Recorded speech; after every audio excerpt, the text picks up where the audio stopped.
Je vais passer à notre deuxième invitée, Vanessa Yumsi, que j'ai connue d'abord par ses livres. Et puis, on s'est rencontrés toutes les deux dans le comité PEN international. Mais c'est donc ces livres qui m'ont marqué. Et puis, après, j'ai appris... je l'ai su dans les livres, mais après, surtout dans le dernier, j'ai vu que... tu travaillais comme psychiatre, que tu étais chargée d'enseignement ici à l'Université de Montréal. Et je crois que les trois textes que j'ai lus de toi, les trois recueils de poésie que j'ai lus de toi, de poésie, on pourrait discuter aussi d'ailleurs, parce que Soigner, aimer n'est peut-être pas un recueil de poésie, mais enfin, Emprunté aux oiseaux, Métissé, Soigner, aimer, me semblait tous les trois penser beaucoup la relation de soin à l'autre. Celui qui m'avait tout de suite bouleversée, c'était celui Emprunté aux oiseaux, où la narratrice raconte un peu, enfin la poète, l'instance narrative raconte son rapport à sa grand-mère qui est en train de mourir et qui l'accompagne. Et donc on avait vraiment, Benjamin et moi, envie de t'avoir avec nous aujourd'hui. On a appelé... ta conférence, du nom de ton livre, Soigner, aimer. Et on va commencer tout de suite. Je voulais t'entendre peut-être par que tu ouvres par un extrait d'un de tes livres juste qu'on entende ta voix de... Oui, merci beaucoup de l'invitation. Je suis toujours très honorée de venir parler en littérature. Là, ça me touche vraiment beaucoup. Dans le fond, je vais lire un extrait de Soigner, aimer, vu que c'est un peu le thème d'aujourd'hui. Il n'y eut pas d'Illuminati durant mon bref séjour à Kuujjuaq. Andy ne perdit ni la foi, ni la folie, ni la vie. Le corps tient longtemps avec de l'eau. Je ne reverrai ni Andy ni Kuujjuaq, mais je connais la suite. Le psychiatre demandera une ordonnance de traitement à la cour et l'obtiendra dans l'urgence. Andy sera traité dans un centre hospitalier de la métropole. À quelques kilomètres d'Andy, je dégusterai des pâtes aux morilles, tandis qu'il recevra une injection contre son gré. Cela prendra plusieurs infirmiers et agents de sécurité pour la lui donner. Il se débattra, hurlera, on lancera un code blanc et je m'étoufferai avec mes linguini, tandis qu'Andy ne sera plus qu'un cri défonçant les tympans de Montréal. 6 jours plus tard, Andy recommencera à manger tandis que je serai menstruée. Le sang coulera, de la lave entre mes cuisses. Des gnomes arracheront les parois de mon utérus, créeront un vitrail douloureux et amoureux, jetteront des cailloux, fruits rouges qui tacheront le coton de ma serviette. J'aurai mal, comme à chaque mois, les crampes, le ventre distendu par d'invisibles poulies qui agitent le corps des femmes. Je ne prendrai ni Advil, ni Tylenol, parce que je n'aime pas les pilules. Andy aussi n'aime pas les pilules, mais il aura sa 2e injection, tandis que je sortirai avec des amis. Le cri d'Andy cassera toutes les vitres du restaurant où je fêterai. Les fenêtres exploseront de colère. Le cri s'écrasera dans la cacophonie du centre-ville parmi les klaxons des églises de l'autoroute Ville-Marie et les cloches des églises vides. Il n'y aura plus une fenêtre intacte sur l'île de Montréal. Les rues déborderont de tessons qui danseront sur le hurlement d'Andy, rappelant la migration des caribous de la rivière Georges. Qu'elle est sinueuse, la route qui mène à la santé, et qu'elles sont mensuelles, les injections. Andy ne criera plus, il mangera comme tout le monde et reprendra du poids. On le croira normal, même s'il a les cheveux sales. Les tatouages deviendront communs, mais Andy n'en voudra pas, car il aura peur des aiguilles. On tiendra un débat national sur le retour des Nordiques. La Terre tournera comme il faut, et Andy ne parlera plus des Illuminati. Andy sera un cri coupé. J'entendrai longuement ce cri en moi. Est-ce mal, injecter Andy contre son gré, avec l'autorisation d'un juge? N'est-ce pas plus mal de le laisser périr pour un délire, alors qu'il peut vivre normalement grâce au traitement? Tout est pour le mieux dans le meilleur des mondes possibles. Il faut traiter Andy, le sauver de la psychose et de la mort. Or ce cri, est-ce celui d'Andy? Est-ce le mien? Pourquoi me pourchasse-t-il comme novembre?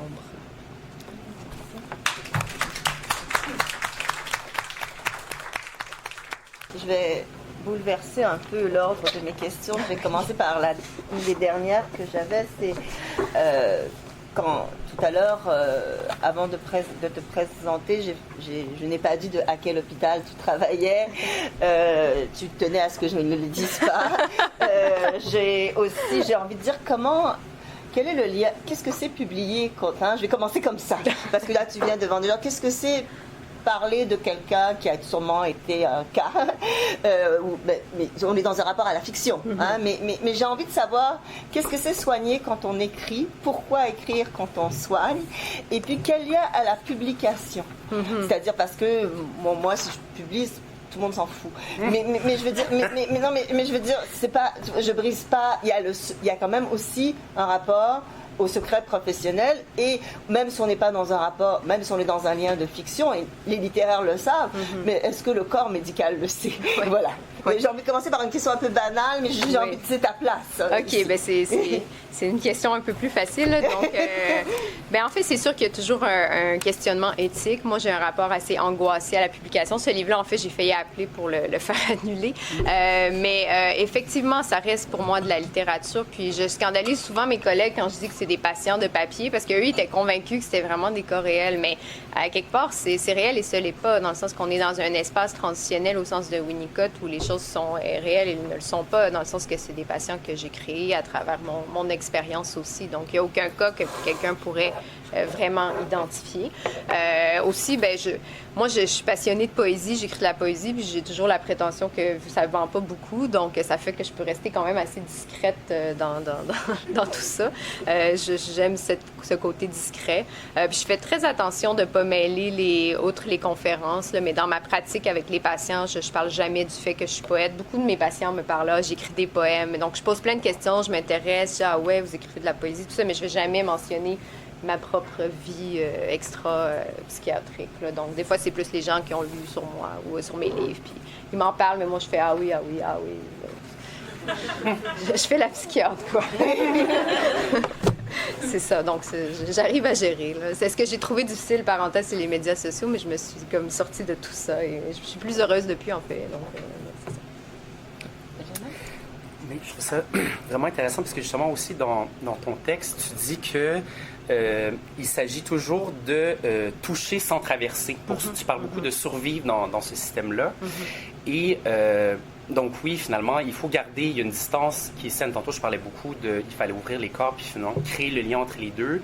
Mais dans la relation de soins où il peut y avoir des conséquences très graves si on ne respecte pas ces balises-là, bon, justement, c'est important de le faire. Mais j'aimerais ça, moi j'aime beaucoup cette formule-là quand tu dis « il faut toucher sans traverser », puis là, après ça, tu écris « autrement, on reçoit l'injection pour de vrai. Je préfère que la raison passe tout droit, être miroir et écho, invitation ou reflet. » Donc, est-ce que ça, dans le fond, par rapport à ça, est-ce que tu t'écris aussi un peu à travers tes patients? On parle un peu du vrai, du faux par rapport aux patients qui sont devant toi, mais comment tu vas chercher la part de toi-même dans la souffrance, finalement, des patients?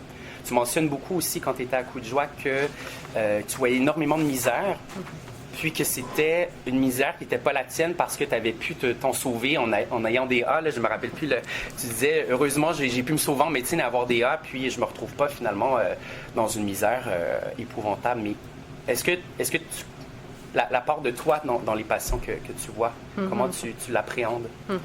C'est une question vaste. Là. Ouais. Je vois plusieurs angles de réponse. Peut-être que je commencerais, dans le fond, souvent les gens me demandent comment tu fais être psychiatre, ça doit tellement être fou comme métier, épuisant, moi je serais jamais capable de faire ça. En un sens, c'est vrai, mais en un sens, c'est faux dans la mesure où, à un moment donné, c'est plate ce que je veux dire, mais il faut que ça devienne un peu comme faire du pain. OK?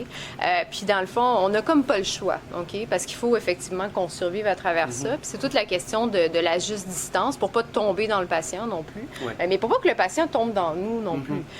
Donc, le fait d'avoir cette distance mitoyenne, en fait, ça permet de jouer, puis ça permet de co-créer. Hein?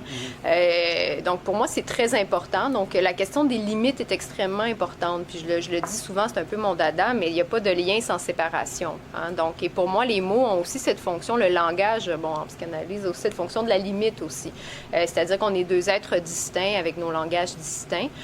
Donc, pour moi, l'écriture en tant que telle, c'est une façon de comme travailler mon propre espace, donc mes propres limites. Puis j'ai l'impression, en tout cas j'espère, que ça me permet ensuite d'être en lien avec le patient. Parce que si j'ai pas mon espace, je vais me perdre. T'sais, il faut pas que ce soit ma mère qui meurt si c'est la mère du patient qui meurt, parce que sinon j'y arriverai pas. Puis je vais pas être une bonne soignante. Je vais pas l'aider. Je vais juste comme projeter mes propres enjeux. Puis de la même façon, il y avait une question sur la question des bons sentiments. Puis ça me faisait un peu rigoler parce que c'est vrai que des fois il y a des patients qui on peut sentir de la colère, mais en même temps, est-ce que c'est vraiment le patient qui nous met en colère? Je veux dire, ça n'a comme pas trop à voir. Souvent, après des années de psychanalyse, on se rend compte que ça n'a pas vraiment à voir avec le patient, puis ça a plus à voir avec notre histoire. Et pour moi, l'écriture, c'est une façon, à travers la poésie, de plonger dans mon histoire et de faire ressortir mes propres vulnérabilités.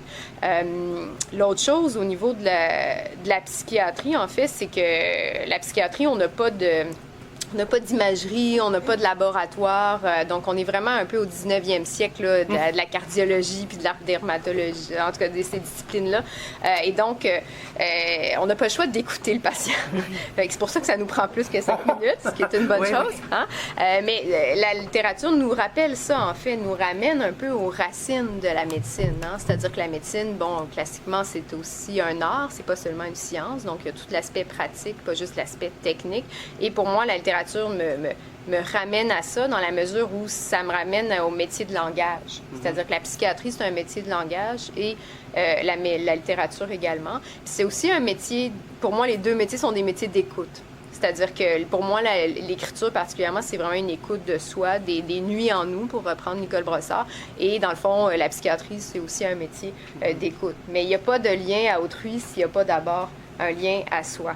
Et pour moi, ça, c'est vraiment central. Là. Donc, c'est comme ça que je vois ça. Je ne sais pas si je réponds à ta question. Oui, tout à fait. Merci.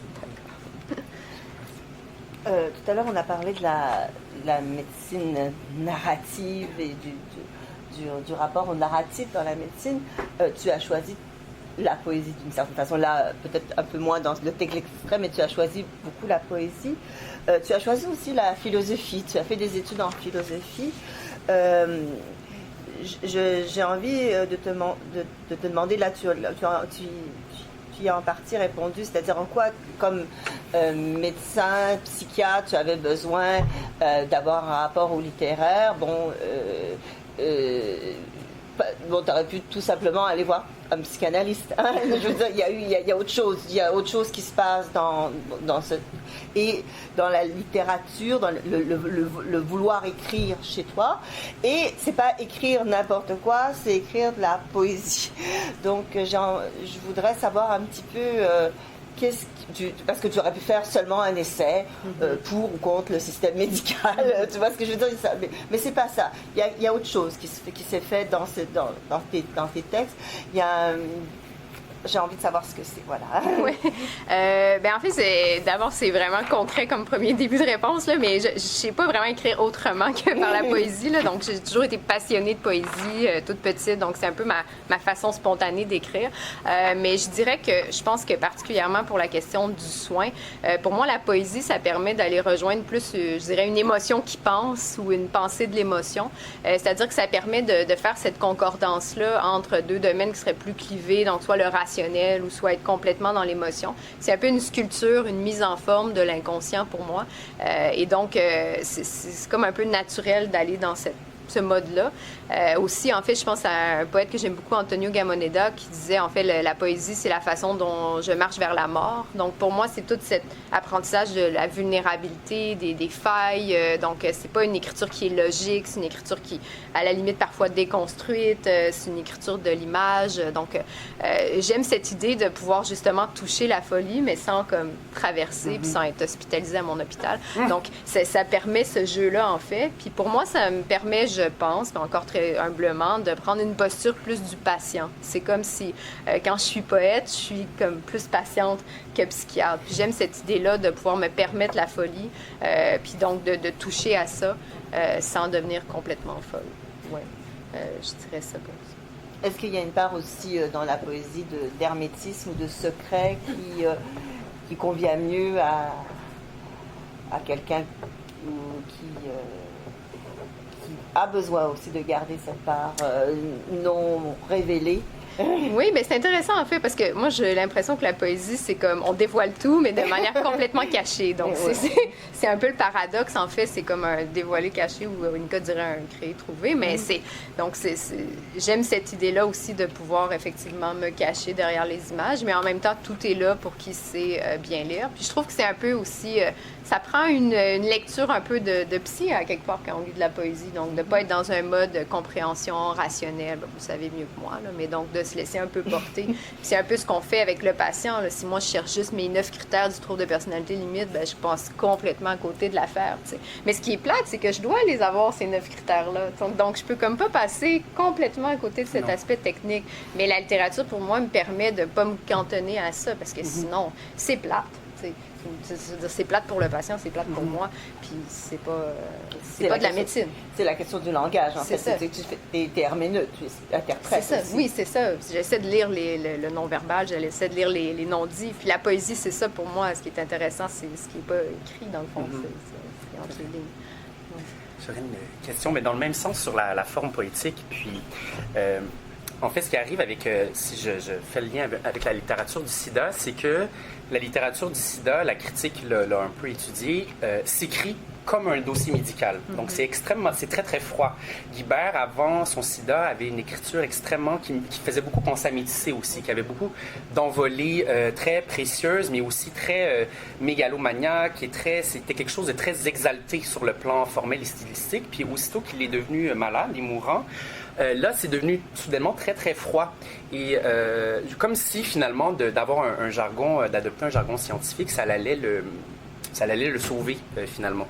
Mais moi, c'est le rapport plus à aussi l'inventivité que la poésie permet. Parce qu'on est beaucoup, souvent dans la littérature contemporaine, je dirais, l'inspiration médicale, donc quelque chose de très objectif, comme s'il fallait vraiment coller au réel pour dire les choses de façon plus dépouillée, le plus vrai possible.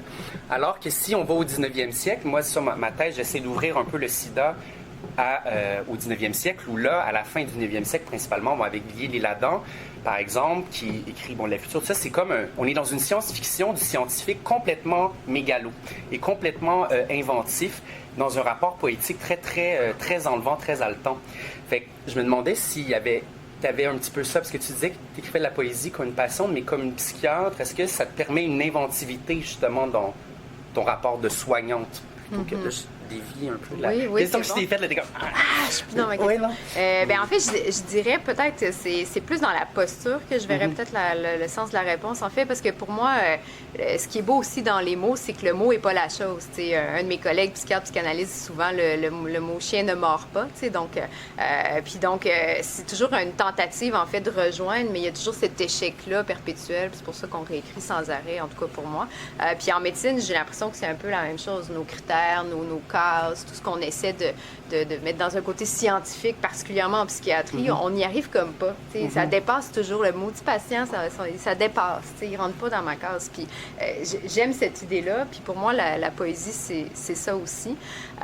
L'autre chose, c'est que en fait, j'aime beaucoup un texte de Canguilhem, en fait, Puissance et limites de la rationalité médicale, puis qui dit qu'en fait, la médecine, pour atteindre son degré de technicité puis de science, a dû carrément comme faire abstraction du patient, parce qu'on voulait s'intéresser à ses organes puis à sa physiologie. Puis c'est comme si, pour moi, la littérature, puis le fait d'être dans un côté plus poétique ou dans médecine plus inventif, tout ça, c'est un peu de réhabiliter finalement le patient, comme il fait tant important dans la médecine. Puis c'est fou, je vous dis ça, ça a l'air comme... Mais je sais pas si vous avez vos expériences avec vos propres médecins. Des fois, on a l'impression que, je veux dire, on serait une chaise ou un foie ou un poumon, puis ça ferait l'affaire, ou un pancréas, c'est ça. Ça ferait l'affaire, tu sais. Puis je comprends, moi, les médecins, parce qu'ils ont comme pas le choix, des fois, de faire abstraction de vous. Mais en même temps, vous voulez que le médecin ne fasse pas abstraction de vous. Puis pour moi, la littérature, c'est cette possibilité-là de réhabiliter le patient. Mais c'est un rappel constant. Puis comme je dis toujours, moi, j'en vois 15 dans une journée. Fait qu'à un moment donné, le patient, vous voyez juste un psychiatre dans la journée. Moi, j'en ai vu 15. Fait qu'il faut à chaque fois que je me le rappelle. Puis c'est comme si mes livres, c'est comme une façon pour moi de me le rappeler. Il y en a qui ont d'autres façons, ils méditent.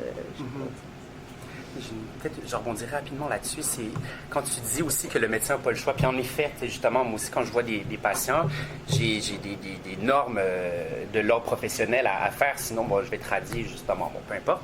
Mais ce que je veux dire, c'est que comment, avec l'interdisciplinarité dont on parlait tantôt, des fois, est-ce que toi, tu n'as pas le choix de soigner ton patient d'une façon parce que tu es la psychiatre? Ou est-ce que les autres soignants, parce que le soin, comme on a dit, c'est pas juste médecin-patient, il y a la famille aussi qui est là. Il y a des gens qui n'ont pas cette obligation légale ou éthique.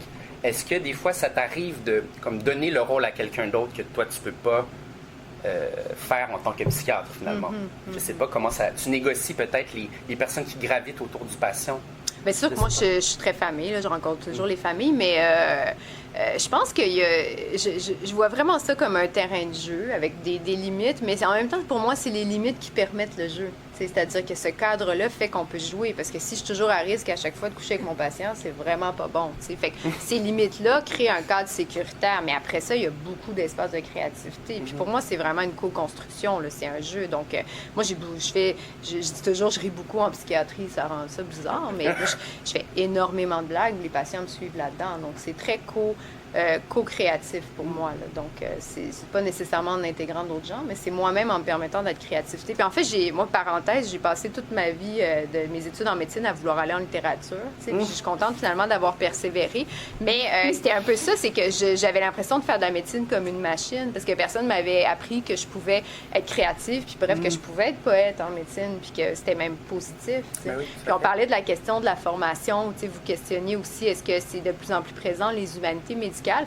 Ici, à l'Université de Montréal, nous, dans le département de psychiatrie, on a créé un cours, on fait des initiatives, mais effectivement, c'est toujours un peu en silo, parce que même si nous, on s'y intéresse, on n'invite pas des littéraires. On le fait par nous-mêmes, parce qu'on est tous des gens très cultivés. Puis donc, mais vous voyez, c'est comme si ça ne transcende pas les silos malgré tout. Puis l'autre aspect que je verrais par rapport à la question de la formation, c'est qu'on voit beaucoup ça dans une perspective de moyens, c'est-à-dire une perspective utilitariste, c'est-à-dire qu'on va utiliser la littérature pour mieux former les étudiants en médecine parce qu'ils sont vraiment pas empathiques. Mais en même temps, on s'aperçoit, si on regarde les données plus evidence-based, j'aime vraiment pas cette littérature-là, mais c'est pas si clair que ça. Pourtant, d'études qui vont dire que oui, ben d'autres études vont dire que pas vraiment. Mais c'est comme si on a je dirais une part d'illusion où on veut y croire que ça va vraiment faire cet effet-là, mais moi, j'aime le penser autrement, c'est-à-dire de se dire, est-ce que c'est pas une fin en soi d'avoir certaines connaissances, puis dans le fond, que ça fait partie du corpus de connaissances de la même façon que de connaître mes neurotransmetteurs. C'est moi, dans ma formation en médecine, on m'a jamais donné un cours sur c'est quoi la maladie mentale. Il y a une littérature monstre en philosophie de la psychiatrie sur le sujet. Puis dans le fond, je suis psychiatre, mais je ne pourrais même pas te donner une définition de la maladie mentale, autre que celle qu'il y a dans le DSM, qui est vraiment boboche. Le DSM, c'est le DSM-5, là, manuel des troubles mentaux. Donc, c'est des connaissances aussi importantes que de connaître mes neurotransmetteurs, mais c'est pas enseigné. Puis on peut penser la même chose de la littérature. Pour moi, quand Annie Ernaux écrit dans Le vrai lieu, écrire, c'est viser à la connaissance, non pas à la connaissance des sciences sociales ou de la psychanalyse ou de la médecine, mais la connaissance qui passe par la subjectivité, par l'émotion. Apprendre le trouble de personnalité limite, vous pouvez connaître les 9 critères, mais vous n'allez jamais aussi bien connaître le trouble de personnalité limite que si vous lisez Borderline de Marie-Cécile Labrèche ou des œuvres de Nelly Arcan. Donc, à quelque part, pour moi, il y a un savoir qui existe dans la discipline littéraire, mais nous, on le voit toujours de manière utilitaire. C'est comme on va vous utiliser pour nous rendre un peu mieux. En tout cas, je pense qu'il y a une réflexion à avoir sur comment on veut construire ça. Comment on va co-construire ça, en fait, c'est un peu le défi. Puis je pense qu'il y a toute cette réflexion-là. Est-ce qu'on veut juste donner 3 heures de cours, puis on se dit, OK, cocher, puis les étudiants en médecine vont être plus sympathiques quand je vais les voir, ou il y a quelque chose d'un peu plus complexe? Tu l'as mentionné tout à l'heure, ça m'intéresse vraiment la question des mauvais et des bons sentiments parce que dans cette utilisation que la médecine peut faire de la littérature ou que la littérature peut faire de la médecine, on a toujours l'impression qu'on va faire le bien ensemble, on va avancer ensemble. Puis je t'ai envoyé une anecdote que je te l'avais déjà racontée d'ailleurs, parce que je suis allée manger avec des médecins, c'était payé par une compagnie pharmaceutique. Moi, je dirais jamais. Mais moi, je savais pas que ça allait être payé. Moi, je suis pas un médecin, mais j'ai vu après qui a payé. Donc, on était là et puis on me demandait justement de leur expliquer ce que c'était. Il fallait que je fasse pendant le repas. Expliquer la littérature du sida à des médecins très vite pour qu'ils sachent ce qu'est la littérature du sida. Donc, j'ai fait ça. Et puis, et à un moment donné, je leur raconte que Guibert, dans un de ses textes, déteste les médecins, il en dit pique-pende, et puis là, il y a un médecin assez célèbre qui dit c'est épouvantable, on n'aurait pas dû le laisser écrire ça, la littérature, elle est toujours en train de critiquer les médecins, c'est épouvantable, blablabla.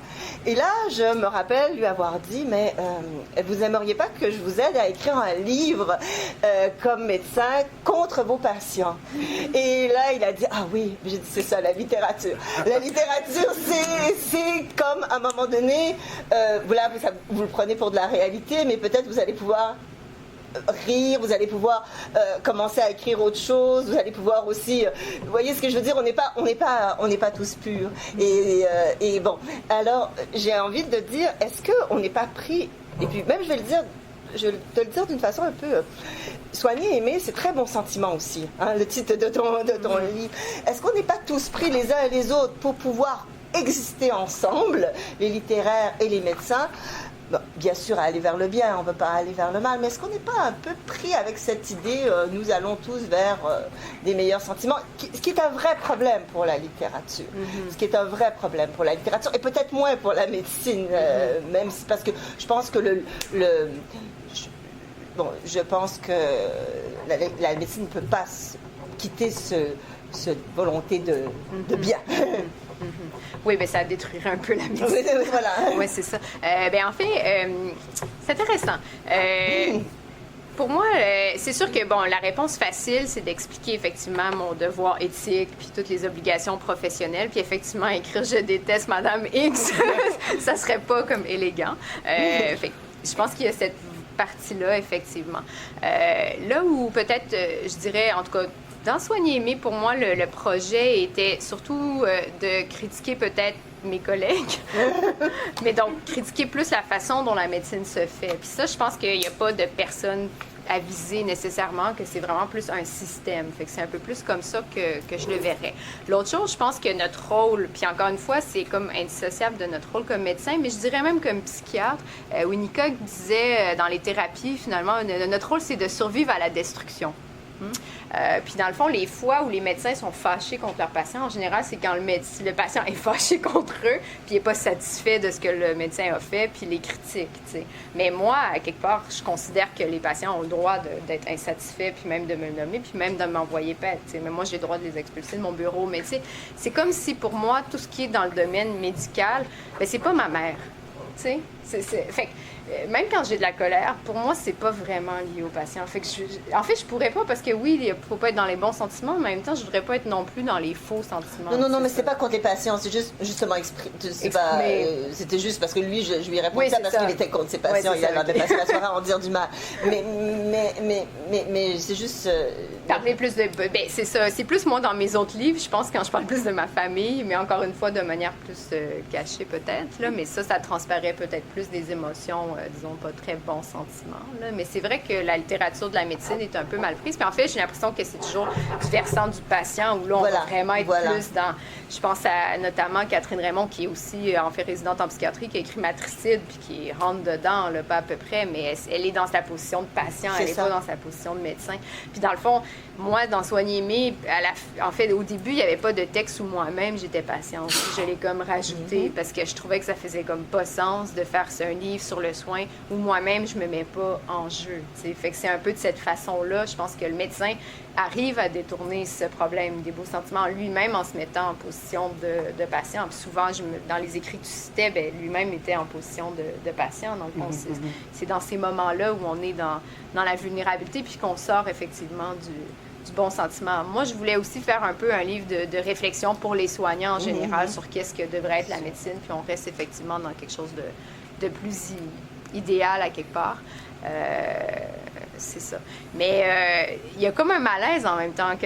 En fait, quand tu es médecin puis tu te mets dans la posture où tu révèles toi-même tes difficultés, là encore, ça pose toutes les questions. Est-ce que les patients vont me lire? Comment ils vont prendre ça? Donc, il y a toujours c'est un peu difficile, cette coexistence-là, je pense, de dévoilement, en tout cas pour moi, comme médecin. Il me semble que j'avais quelque chose d'autre à dire par rapport à ça, mais ça va me revenir. J'ai envie aussi, d'enchaîner sur la notion d'échec. Parce que qu'est-ce qu'un échec en médecine et qu'est-ce qu'un échec en littérature? Qu'est-ce quand tu écris, qu'est-ce que c'est échouer? Qu'est-ce que c'est un succès? Je ne parle pas du succès. Tu sais, en médecine, il y a sûrement des indicateurs de réussite ou de non-ratage. Mais j'ai envie de savoir comment tu vois ça par rapport à ton écriture et par rapport à ta pratique. Oui. Par rapport à mon écriture, j'ai l'impression qu'un échec, en tout cas, c'est vraiment personnel, mais pour moi, ça serait un livre qui serait à côté de moi, dans le fond, un peu comme Sabine Garneau, dont je marche à côté. Donc, ce serait un livre qui ne correspondrait pas vraiment à ce que moi, j'ai senti ou j'ai vécu. Puis donc, un livre qui serait un petit peu dans le faux-semblant. Je pense que ce serait ça. Puis, dans le fond, mes livres, souvent, je reste dans la poésie, mais la forme varie aussi parce qu'il y a quand même cette volonté aussi de varier. Comme dans Emprunter aux oiseaux, c'est une forme un peu plus rétrécie qui va plus avec le sujet. Dans Métis, c'est une forme plus de prose poétique. Donc, c'est peut-être aussi de pas être à chaque fois dans la remise en question au niveau formel de comment je vais recréer un petit peu la forme. Donc, de me contenter de m'asseoir sur des formes un peu que je connais puis de répéter toujours le même, ça serait peut-être un peu... Mais en même temps, je vois mal un échec en littérature, là, personnellement. C'est comme un concept que je vois moins qu'en médecine. En médecine, ça m'a Alors, qu'est-ce que c'est en médecine? C'est sûr que si je prescris tout croche une dose de médicaments puis je tue mon patient, c'est vraiment pas bien. Mais c'est ça. Mais c'est vrai qu'en médecine, je pense qu'il y a beaucoup d'enjeux je dirais d'orgueil, de narcissisme. Ça fait comme un peu partie de la profession. On est comme sélectionné. Puis moi, je me souviens, à mon cours de médecine, ça commençait par dire « Vous êtes la crème de la crème ». Puis il disait vraiment ça. T'sais. Donc, il y a un peu cette... En même temps, c'est peut-être, pour moi, la poésie, c'est un peu ma façon aussi de déconstruire ça, de montrer mes failles. C'était très important dans Soigner et aimer pour moi de montrer justement que ça m'arrive de pleurer, puis ça m'arrive d'être triste. On dirait que les patients, même quand je leur dis ça, sont surpris, là, comme si... nous autres, on est comme au-dessus de tout. Puis, Mais le mot humilité que tu emploies... C'est ça. Pour moi, c'est très important. Puis dans Soigner, aimer aussi, les gens trouvent ça très... Dans Métis, les gens trouvent ça noir, trouvent ça très comme déprimé, tout ça. Donc, ça colle pas avec l'image, médecin en santé. Puis donc, pour moi, c'est important de déconstruire ça. Puis je pense que c'est peut-être difficile. Les pires patients, c'est les médecins, là, on le sait. Là. C'est comme... J'ai quelque chose à dire aussi là-dessus. Avec mon expérience, justement, j'avais étudié en la santé, en physio, tout ça, où ta note est toujours proportionnelle à ton étude, dans la mesure où tu apprends par cœur. Tu es vraiment comme littéralement une machine, finalement, à apprendre des codex par cœur, puis des algorithmes par cœur. Puis, tu sais, justement, avoir 100% en littérature, c'est la perfection en littérature. Ça existe comme pas. On est vraiment dans... Il y a pas, justement, on n'a pas 100% dans une disserte, là, ou encore moins sûrement dans un recueil de poésie. Donc, c'est tout le rapport à... C'est intéressant, justement, parce que l'échec, c'est pas la même chose parce que les deux savoirs sont quand même un peu différents. Le rapport à la connaissance est différent parce que dans l'un, finalement, on construit quelque chose, on construit une maîtrise technique. Et finalement, un bon littéraire, puis moi, dans mes premiers cours de littérature, même si j'étais bon élève en sciences, je ramais, là, mais de façon... j'étais très angoissé parce que j'arrivais il n'y avait pas de réponse. Pas parce que je mettais 10 heures un samedi que là, j'allais avoir un A+. Fait qu'il y a beaucoup ça. Le fait qu'il n'y a pas de solution, finalement, en bout de ligne en littérature. Oui, on a des théories, on fait un savoir qui est concret, qui est utilisable peut-être ou pas, puis tant mieux. Mais le rapport à l'échec, je pense, c'est différent parce que finalement, la littérature, puis je disais tantôt avec Sixou que c'est une zone de turbulence, puis ça doit rester une zone où finalement, on est dans une ambivalence du sens. Et donc, dans une ambivalence aussi de l'échec parce que en médecine, le patient meurt est-ce que c'est un échec ou pas? Parce que là, maintenant, avec toute la fin de vie, toute la réflexion qu'on a sur la fin de vie, la non-guérison, finalement, c'est pas toujours un échec, même en médecine. Donc, moi, il y a ça que je pense que la littérature a à nous apprendre, c'est que on pense qu'on réussit et on pense qu'on construit quelque chose de solide, mais finalement, c'est solide jusqu'à temps que dans 100 ans, on regarde ce qu'on faisait il y a 100 ans. C'est un peu ça ce que je disais aussi avec notre rapport à l'histoire de la médecine. La littérature, on y réfléchit beaucoup, beaucoup dans une perspective historique, dans les études littéraires, alors qu'en médecine, on donne, ça c'est en 2019, comment tu es un bon psychiatre, puis l'étudiant fait... Puis évidemment, il y a un talent pour apprendre les choses, mais c'est là que finalement, après ça, quand tu les déstabilises, si mettons à l'hôpital, je sais pas, le patient il décide de coder puis c'était pas prévu, là, oh boy, tu sais, il y a... Encore une fois, on est dans le savoir-être. Donc moi, je pense que c'est beaucoup dans l'ambivalence, la littérature, sans être complètement abstraite. C'est tout à fait rigoureux, mais on a un rapport à l'ambivalence et à la déconstruction de ce que c'est qu'une réussite, de ce que c'est un échec. Je pense que la médecine a quelque chose d'important à apprendre du littéraire pour ça. Oui.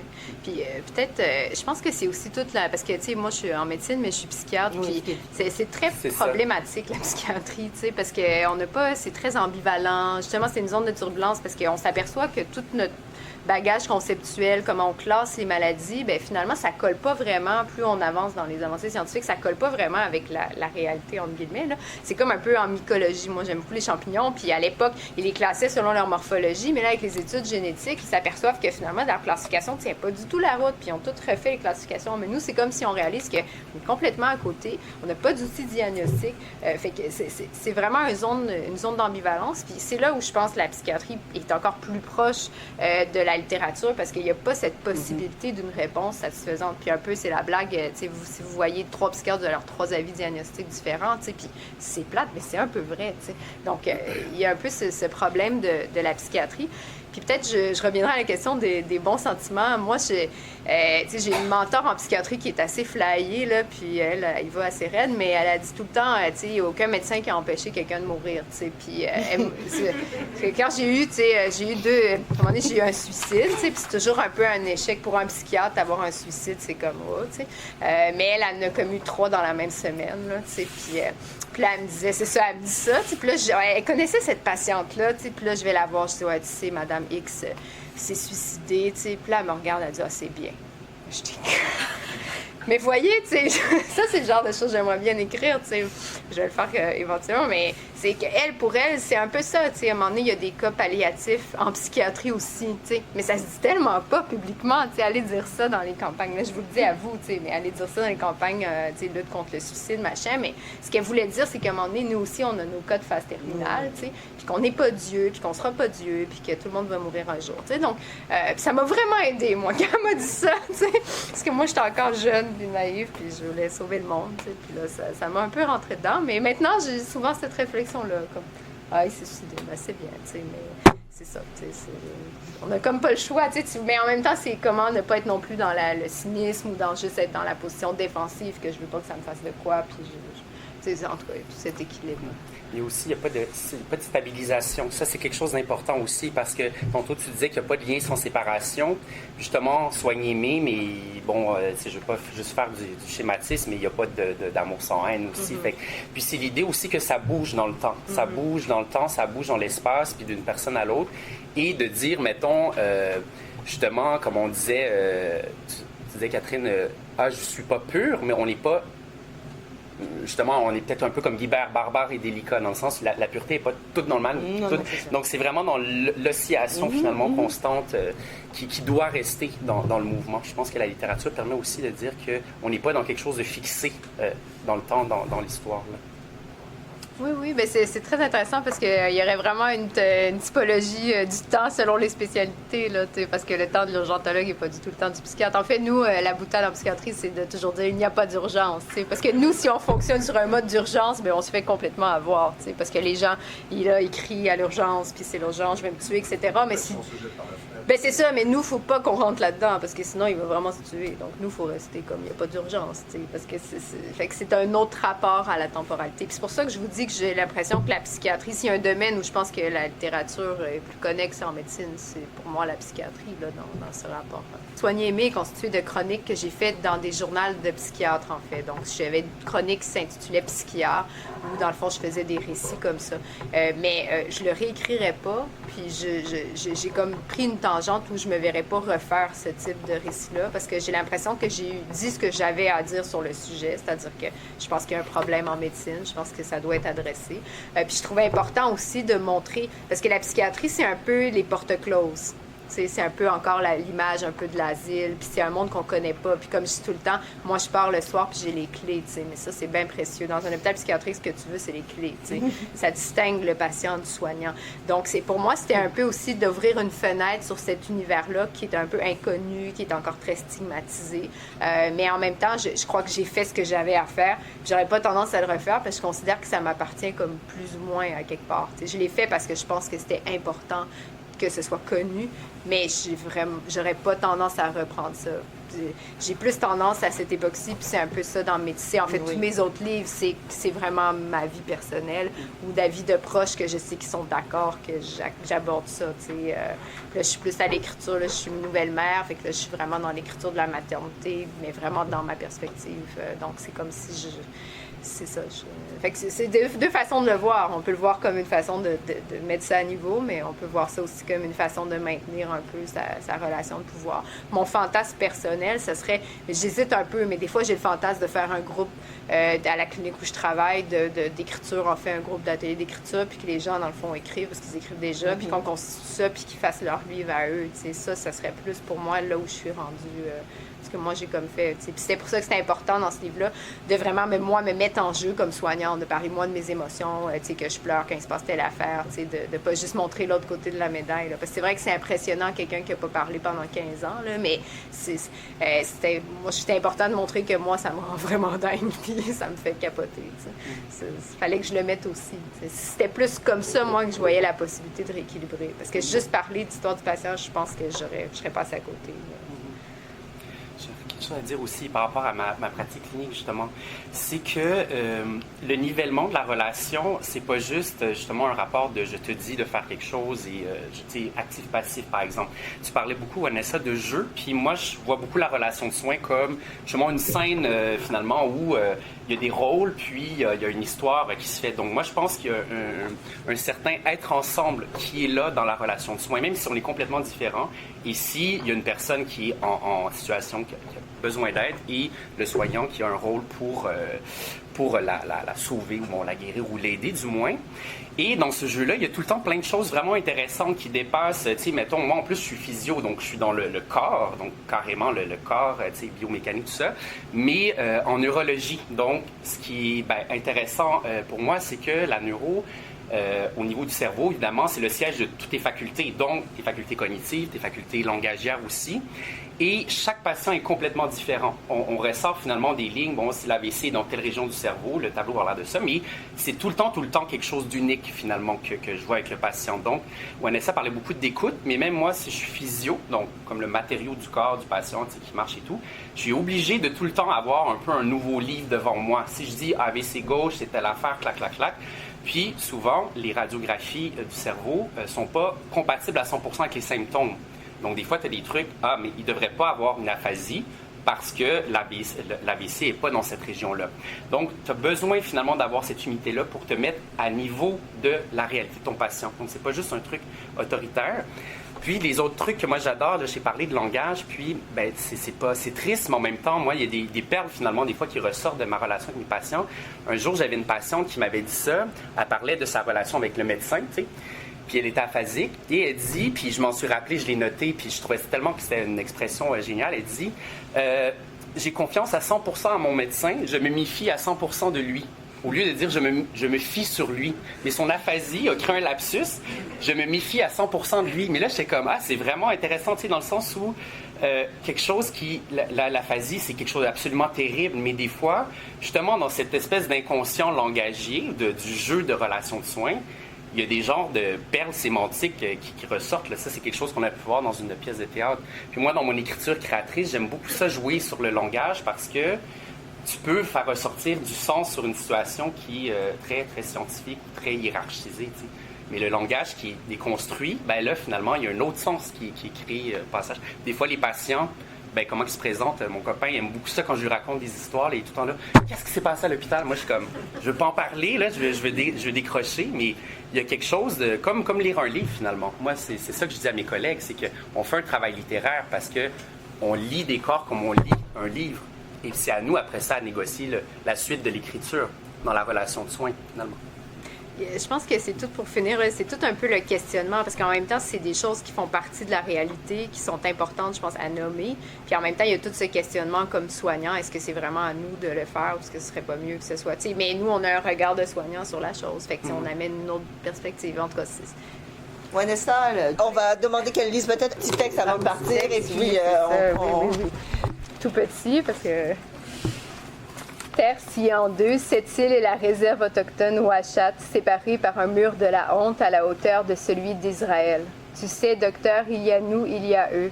En cette guerre de pronoms, je m'obstine à dire je, à me sentir du côté des humiliés par humilité et chair de métis.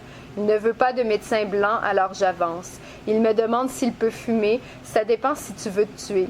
Il répond non, il a raison, la vie est belle comme les caribous. Peux-tu m'apprendre à parler? Comment dis-tu bonjour, au revoir? Comment dis-tu médecin? Il me dévisage ébahi. Je n'ai pas l'accent. On recommence à soigner les plaies de 4 siècles, tandis que pétarade les solutés. Je pars en voyage avec plus seul que moi, et on échange des crevasses. Je reviens de beaucoup. Vivre reste le dernier geste. On se reconnaît le droit d'échouer. Comme les baies, on devient impuissant. On n'arrête pas les eaux de couler, on l'accepte. On recommence le trajet, cette île, le logement, l'hôpital. On réécrit le même poème, le même récit traverse hiver, glace, giboulée, congère. On ne sauve ni sa mère, ni son père, ni son frère, ni tel patient, ni les glaciers. Ce n'est pas la première fois que quelqu'un meurt ici. On ne s'habitue pas au suicide. À 29 ans, on a tout vu, on a regardé la folie dans les yeux, on a mémorisé des miroirs, on a mangé les arêtes obligatoires, on n'a pas régurgité. La question ralentit, on repose en chemin. Viendra cette clémence, marcher dans ses pas sans les détruire. On mange des groseilles, on boit du thé du Labrador. Un goéland nous apprend tout. Les épinettes réparent nos racines.